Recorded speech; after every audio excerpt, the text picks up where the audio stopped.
where we went to a youth meeting, and he said, just because your family or your parents are Christian doesn't mean you're going to heaven. So that scared me straight up, and I was like, yes, please, I'm in. Welcome to another weekly Webisode. We trust that you've had a great week up till now. And I'm sitting here with Pastor Chris, who preached an awesome message on Sunday, and it was called Speak It Out, and it's around the power of our testimony. And he started in the scripture, 2 Timothy chapter 4, verse 5. Hi. Yes, and Paul was speaking to Timothy about Timothy's role. And at that point, Timothy was an overseer, a governor, we're operating like a bishop over the churches. But he told him to do the work of an evangelist. And obviously he wasn't an evangelist, but he was asked to do the work of an evangelist. And that started me thinking that, I'm not naturally an evangelist either. And it is work for me to be an evangelist. It does require me to be prepared. It does require me to be very thoughtful on how I'm going to say something. And it does bring a fair amount of fear or anxiety sometimes. Yeah. What about you? I wouldn't say, I'm definitely an evangelist. But when you think about evangelism being sharing your testimony and leading people to the Lord, or basically sharing your experience with God, I think we all are essentially, or we all can do the work of an evangelist. Yes. Sometimes it's easier one-on-one, especially if you know the person and it's in conversation or it's out of familiarity. Sometimes it's a lot easier. But when it's a cold case, you're sitting at a bus stop. That's... Or you run into somebody at a supermarket, or there's a need that has to be met, and then the conversation comes out of that. Sometimes that's the part that I struggle with. How do I start that, or what do I do with that? Yeah. And I remember in Matthew it talks about don't put your light under a basket. You're the light of the world. You make it shine. And I thought about that, and I thought, yes. That's what we're supposed to do. That's what you're supposed to do. Then sometimes it's not as easy as it sounds. And so when I thought about that and I was really started to apply that to my thinking again, I was thinking about when we put on the full armour of God. We put on the helmet of salvation, the breastplate of righteousness, belt of truth, and the preparation of the gospel of peace. We shod our feet with the preparation. That word preparation, we've got to be prepared to bring the gospel of peace. And so then how do we get prepared? Our testimony. Our testimony. Because in Revelations it talks about, in the end times it talks about the overcomers, or the Christians in the world, will overcome by the power of the blood of Christ, or by the blood of Christ and the power of their testimony. Their testimony has power. Yeah. It looks like there's only two things that are going to really make it in those days, and one's going to be the testimony. So testimony has power. Yeah. And I use it when I do inner healing. Yeah. There's two testimonies of mine that I use in there. One is about resentment and unforgiveness. And I realise, yes, testimony has power. Yeah. So Miriam, for you, if I was to say to you, can you just share your testimony? This is unrehearsed. Can you share a quick version of your testimony, a 5-minute testimony, or 5 minute maximum? I call this the Forrest Gump testimony, because Forrest Gump's sitting there and people are coming and going while he's sitting on this bench. We see the whole story on the movie, but these people only hear bits of the story. Yeah. So you must be able to condense our story or our testimony down to a palatable size that you can say very quickly whenever you need to say it. So, with the preparation of the gospel of peace that you're shod in today, how would you like to tell us how you were? What was your life before you were a Christian? Before I was a Christian, I was surrounded by Christian people. Unfortunately, a lot of what I saw from the Christian people didn't display Christian characters all of the time. And so I grew up knowing about God, knowing that I needed God and that He was the only way, but I wasn't convinced that it was the best way or an enjoyable way or a way that would suit me. Even as a child, I was thinking of these things. I became a Christian at 18 when my mum got saved. My mum was an alcoholic, and she'll say that herself. That's her testimony. And then when she got saved, she gave up straight away and her life started to change. And that was enough to convince me that I could give this a go. I was prepared. From what I saw, it wasn't a very enjoyable life, but I was prepared to give that enjoyment up to get to heaven. It was only when I became a Christian and started to learn about Jesus and not learn Jesus, but encounter Jesus and have a relationship that I realized, this isn't actually bad after all. And after becoming a Christian, and then... What about the encounter? How did you actually do it? Was there a moment? Yeah. So the pastor of my mum's church at the time, where we went to a youth meeting, and he said, just because your family or your parents are Christian doesn't mean you're going to heaven. So that scared me straight up, and I was like, yes, please, I'm in, I'm all in. So from that moment, and it wasn't like a big experience, like overwhelming and feeling the presence of God. It was just like, okay, that's done, and here we go. And so, I just decided this is what I was doing, and I think I did it for a lot of years. I did religion for a lot of years, and then maybe in the last 5-6 years is when I truly discovered relationship. And it's just been so good. So much has happened, journeying through learning who I was and what those things that caused me to be who I was. Excuse me. And then having the Lord walk with me and deal with those things and set me free from those things. Has been an absolute blessing. That's very good. Our testimony is powerful, because when people can't refute or argue against our testimony, because it's our testimony. It's not based on any theological teaching, or we didn't go to Bible school to learn it. It's an encounter, it's a walk we've had with God. We've met with Him in some way, and He is now operating through us. And as Christians, I believe that we should have that in our belt and our armoury at any time. Whether it's a short version, like we all should have a short version available, but we also should be clear in our heads what our longer version will be, as long as we cover the three basic aspects. What was life before Christ? How or why did I become a Christian? What was that moment like? And then what has my life been like since? So people can see the comparison or the difference in our lives. And they're important things. And we could just do this quite easily. If the camera lady sitting right up here, I'm just going to ask her, would she like to come up and do a short version of her testimony? She doesn't have to say yes to this, but I'm inviting her to come and do so.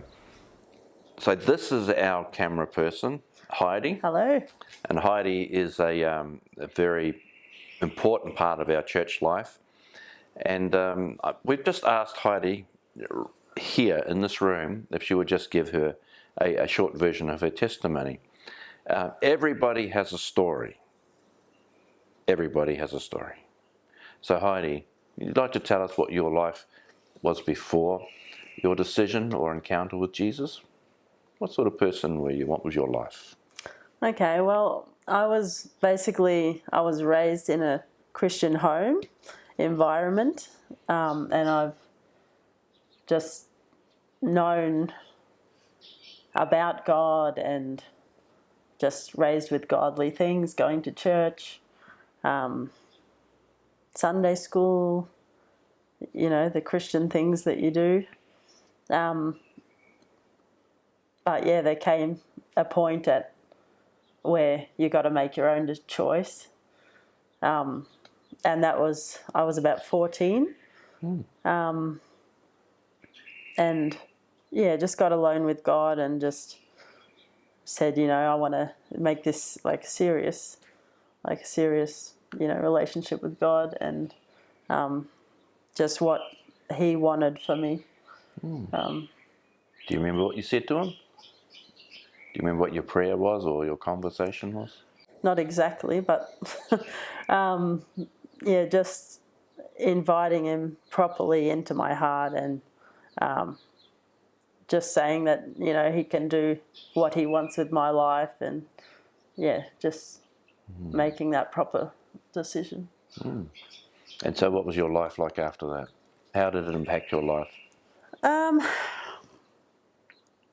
Well, I felt like God wanted me to do music, because I just felt like a strong call on music, even though I was very afraid of music in front of people, and I just had a ridiculous amount of fears to overcome, but I knew that, only God could help me overcome those fears.